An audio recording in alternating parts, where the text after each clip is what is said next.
dragonfly out in the sun.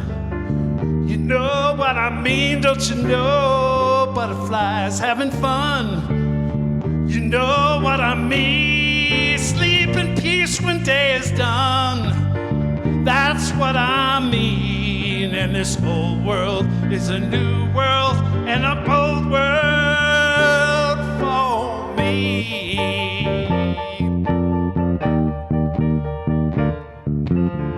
Stars, when you shine, you know how I feel.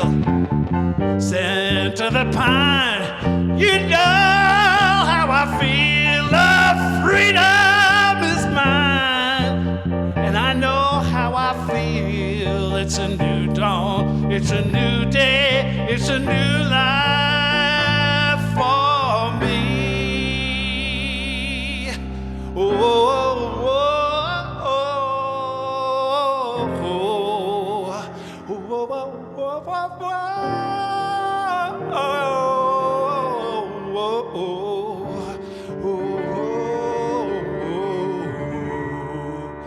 And I'm feeling good.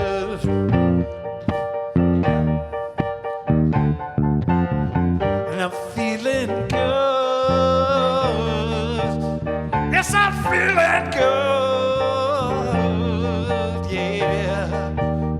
And I'm feeling good.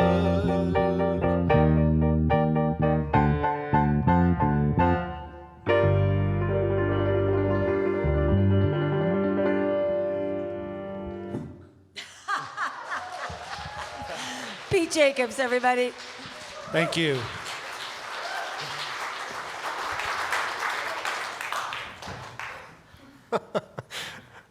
This is like a side of you, Pete, that we haven't really gotten to see yet.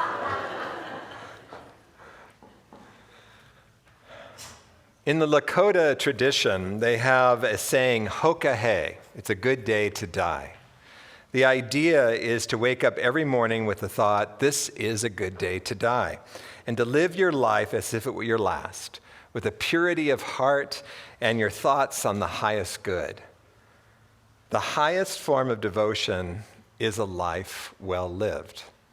And as we've talked about many times, wouldn't it be great if spiritually we could just declare, I'm going to live the best life I can live? Yep, it'd be great. But unfortunately, it's not how it works. And the challenge with that is that we have a conscious, mind. We have a consciousness that's conscious to us, but we also have a unconscious. And if you're just getting started on the spiritual path, often we're living very much from the unconscious and really not aware of how it plays into our lives. Our dads are great models for us for how to be in the world, but then often there are things that are not serving us in that modeling or things that have happened to us in our life that cause us to steer away from living the fullness of life that's available to us. And one of those things that definitely gets in the way for most of us, dare I say all of us, is death and our relationship with death.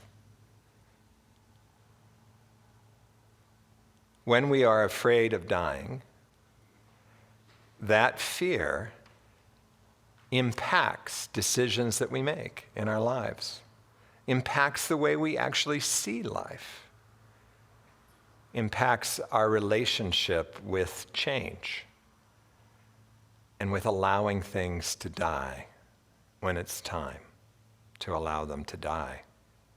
We've been working this year quite a bit with Elizabeth Lesser's Broken Open, and today I'm focusing on a section that she has entitled Birth and Death. And in there, she captures an excerpt of a talk that Thich Nhat Hanh did. And in that talk, he says, in our minds, when we think of death, we think of suddenly becoming no one. We cease to be. We cease to exist. That's our understanding. In the same way, we think of birth as our beginning. What does it mean to be born? We think that to be born means that we arrive here from nothing, that from nothing you suddenly become something. From no one you suddenly become someone. That's our definition of birth and death. Because of these notions, there is always fear deep within us. And he goes on to say, because of that fear, true happiness is not possible. You see, happiness is found in the moment. And as we learn to live from the moment, as we become unencumbered by the things in our life that do cause us fear and anxiety, the simplest things bring happiness. We no longer need to be out searching and striving. Life becomes a joyful experience. And so it's to our advantage to explore death. We don't do it very often, do we? I can't even think of the last time we talked about death in this community. Probably should talk about it a lot more. Thich Nhat Hanh says to work through the process of our fear, we want to look deeply into ourself, our body, our feelings, our perceptions will help us to remove the fear.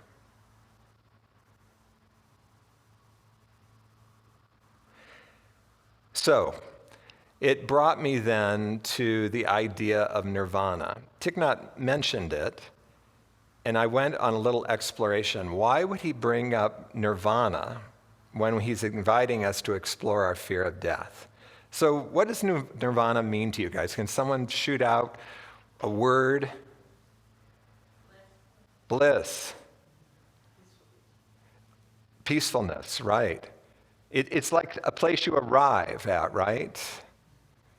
I looked up the definition in the dictionary, a perfect place of peace and happiness, like heaven. In Buddhism, a transcendent state in which there is neither suffering, desire, nor sense of self. Now that's the piece that I want to focus on, and I understand now why Thich Nhat brought it up. For the Buddhists, they participate in their practices to just touch nirvana. They don't even expect to actually land there, just even to brush up against it. And those practices are intended to take away your sense of self, or at least greatly soften it so that it is no longer the dominant experience. Now, when I used to sit out where you are and experience ministers or spiritual teachers, and they said, yeah, the whole key is to get rid of your sense of self, and thinking of all the suffering I'd done with, what my sense of self put me through, I went, great, hallelujah, I'm ready. But inevitably, they would warn, and it's much more challenging than you would expect. Not so much necessarily to eliminate the sense of self, but to be with what's left, which is nothing. It's an interesting process. If you go through what we call the death of the ego, and this is really the point I want to make, that we have this opportunity to unravel our ego during our lifetime. It's never really going to die. Well, maybe. Maybe for some people, it does. Maybe those are the enlightened ones. My experience, it's still alive and well. It's just that I'm not so identified with it. It's not so tightly woven into my being as it used to be. Thich Nhat says this. So I missed a key point. So another definition of nirvana, which totally surprised me, is extinction. That you have to be willing to let what you thought was you die, to become extinct, in order to experience nirvana. And here's what he says. Extinction first means extinction of ideas. Not unfamiliar to us, right? We would teach the same thing. like ideas of birth and death, being and non-being. The idea of self is an idea to be removed in order for you to touch reality. That's a key line right there. The idea of self is to be removed in order for you to touch reality and to touch your true nature, your Christ nature. The idea is made of non-self elements, meaning non-essential, non-real elements.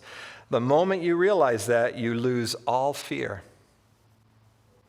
Now, we talk about this process a lot in this community, that as we're willing to explore the opportunities that we have to die to our perspective on life, our reactivity, our disappointments, our strongly held ideas of where we should be or how we should be. And, the universe has a funny way of coming in and sort of knocking the edges off those. It wants you to understand that as a spiritual being, your soul is malleable, adaptable, rises to the moment as needed, not needing to be patterned, not needing to know. And so, as we're willing to not just fight life, but instead get curious about, why am I reacting? Why am I disappointed? Why am I so unhappy? As we come to understand the reasons, which, harken back to our mom and our dad and how life treated us when we were young, inevitably we are then dropped off into quiet, stillness, a sense of nothingness sometimes. Frequently, I just drove across Trail Ridge to come down here this morning, and as I was driving, I realized, I have no mind today. No chatter. It's just quiet. And that sounds wonderful, and except in the beginning, your best friend is suddenly gone. Mr. Chattering Ego, a constant companion. And great fear can rise. I know for me, it was in terror at sometimes. How will I be recognized? How will I be known? I'm a nobody. I'm a nothing. But we get used to it. And if you've read anything, Buddhism's been around a long time, slightly longer than Unity. And they've done a great deal of exploration into these different states that we can land in. It's been very supportive for me. If you read about the death, what is it called? Do I have it written out here? Is it called just the death? I don't think it's called the death state. Wait a second. Oh, I'm sorry. But if you read about the field that they say forms as you're dying, it's very much similar to this experience as you loosen the hold on the ego, what we spiritually call the death of the ego. It's quiet, still, spacious. There's no mind. No sense of self, empty.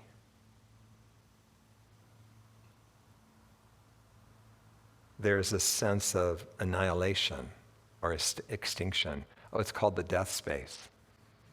The death space.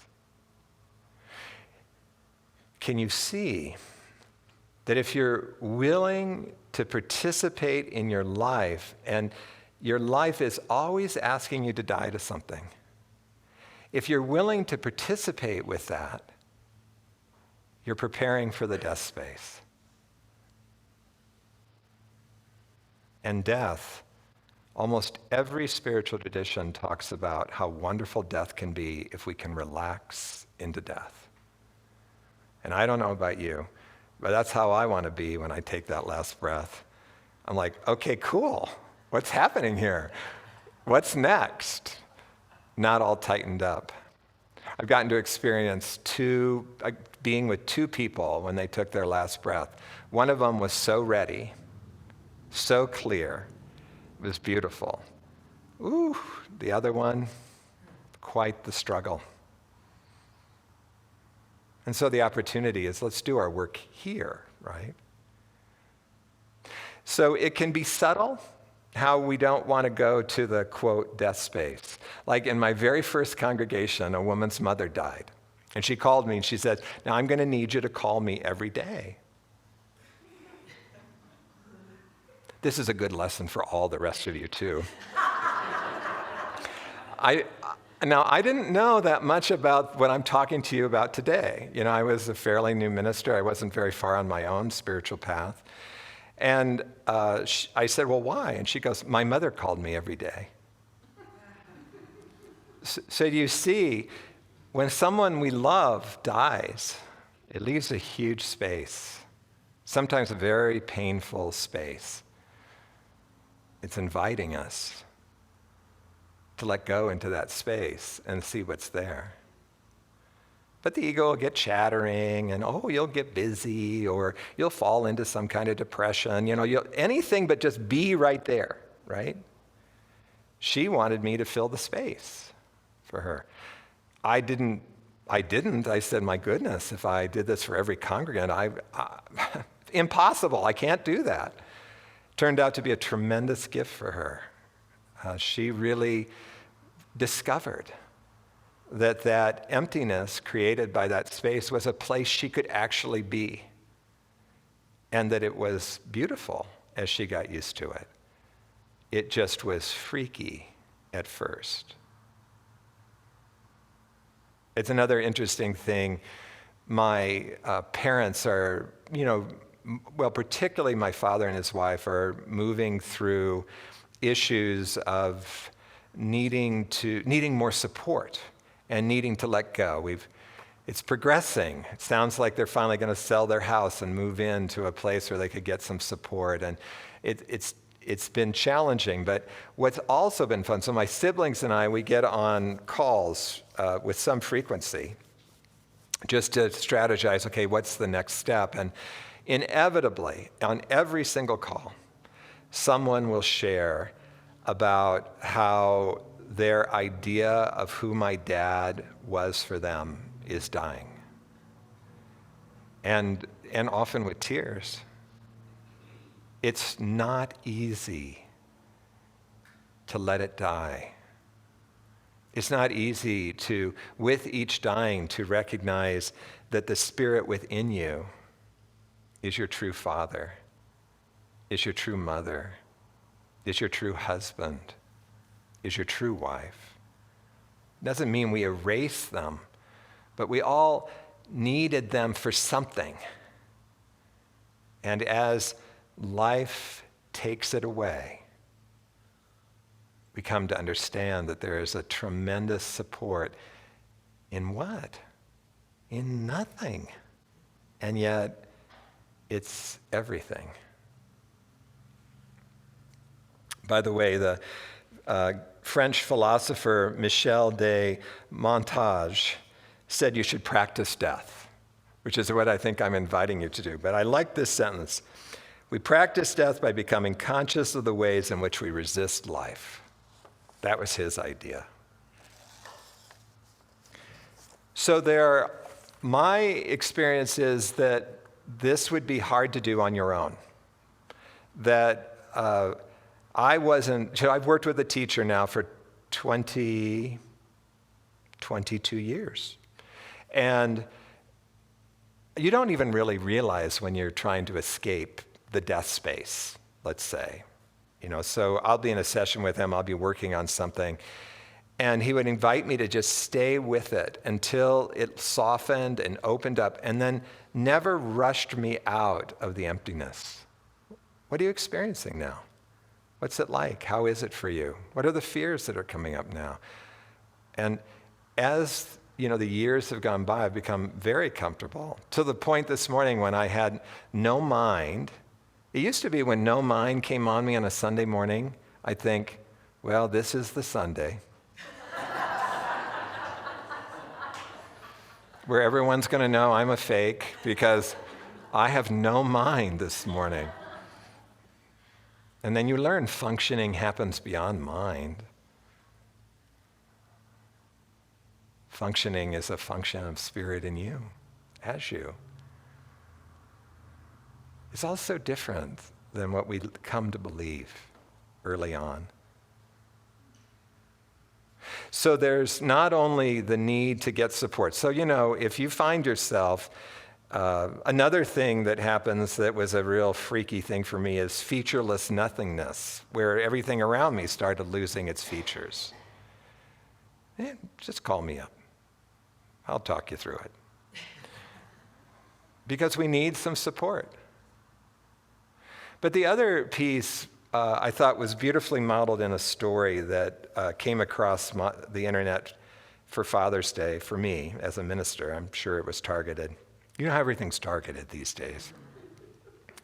It was a man, it sounds like he's about my age because his father had just recently passed. But he said when he was an 8-year-old boy, he was in the bathroom and they had one of those open flame heaters in the bathroom. Have you guys ever seen one of these? I saw my first one in California when a friend of mine bought a house a couple of years ago. It's the scariest looking thing you've ever seen by today's standard. It's literally, you light this thing up and it's a flame in the wall. Alex knows them. So he'd backed up too far and caught his shirt on fire. And he comes running out of the bathroom through the kitchen, and his dad jumps up and tackles him, throws him on the floor on his back, and lays on him using his hands and puts out the flame. And as this is happening, and as with the weight of his dad, the boy the panic begins to subside in him, and he looks into his dad's eyes. And in that moment, with that connection, he knows everything's going to be okay. He also added, remember that spirit will always throw itself on the fire for you. And the piece that rang true for me is each of us is an expression of spirit. And so you wouldn't know this, but so many Sundays where I was struggling with who's giving this talk anyway, and where am I, and how am I recognizable anymore? And then I would stand in the receiving line, and you guys would hug me, you would connect with me, you would tell me, that the talk was good. It's so supportive to allowing ourselves to just surrender into this death space, into loosening the ego's hold on us and beginning to open to the fullness of the potential that we are. And so make use of your friends and the people who love you and the people you're supported by. If you don't always need to just call your minister or call a spiritual teacher. Just look into the eyes of the people around you and know that you're still there, not as you thought you were, but as a beautiful light, the light of God.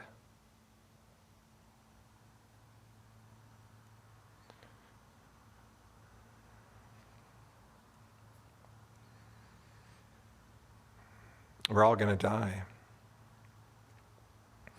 And as much as we can think we're prepared for death, it can be quite surprising, I'm sure.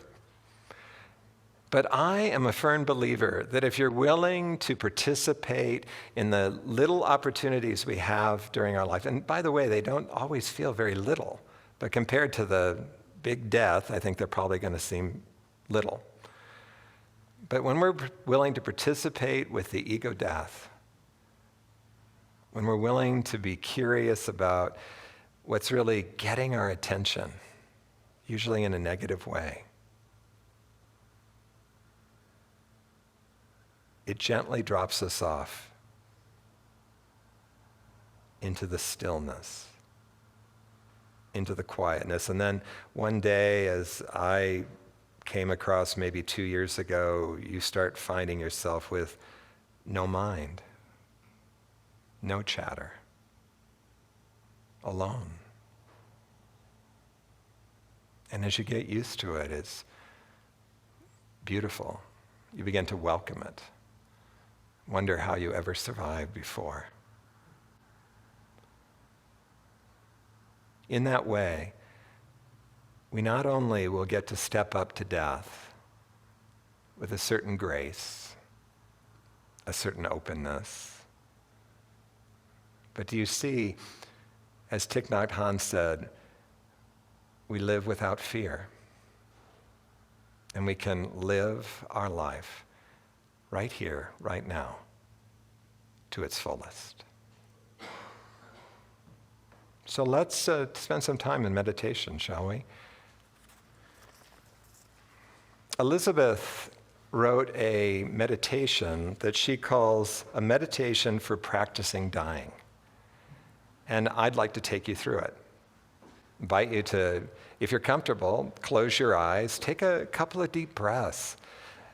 You know, we breathe to calm ourselves, but spiritually we also learn that breathing makes space for the new, makes space for that which is working to get unleashed in you. Bring your awareness to focus on something in your life that is changing or ending or dying.